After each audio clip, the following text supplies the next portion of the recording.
হ্যাঁ, আরে বাপরে, আগুন! ও আল্লাহ, ও মাগো, আগুন! হ্যাঁ, এ তো দেখি যাকে টাচ করছে তার গায়ে আগুন ধরে যাচ্ছে। হ্যাঁ, এখন আমি তোকে টাচ করে জ্বালিয়ে দেবো। ও মাগো, পালাতে হবে।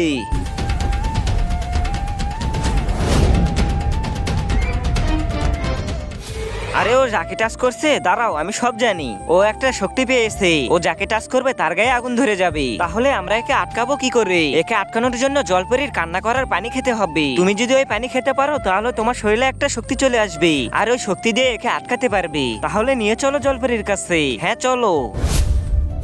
জলপরি, বাহিরে এসো। বলো কি হয়েছে? জলপরি, আমাদের তোমার চোখের কান্নার পানি লাগবে। এসবের জন্য আজকে আমার কাছে সময় নেই। আজকে আমার বিয়ে, চলে যাইতেছি আমি। আরে এ তো দেখি কান্নাই করবে না। একটা বুদ্ধি আছে আমার কাছে। কি বলতেছি? বন্দুক? হ্যাঁ, এই বন্দুক দিয়ে ওই জলপরির স্বামীকে মেরে ফেলবো। তাহলে ও অনেক কান্না করবে, আর আমি ওই কান্নার পানিগুলো খেয়ে ফেলবো।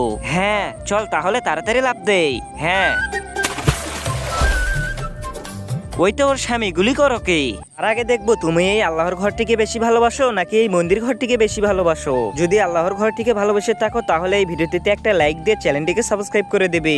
আর যদি মন্দির ঘরটিকে বেশি ভালোবেসে থাকো তাহলে কিছু করার দরকার নেই। ধন্যবাদ একে মারার জন্য।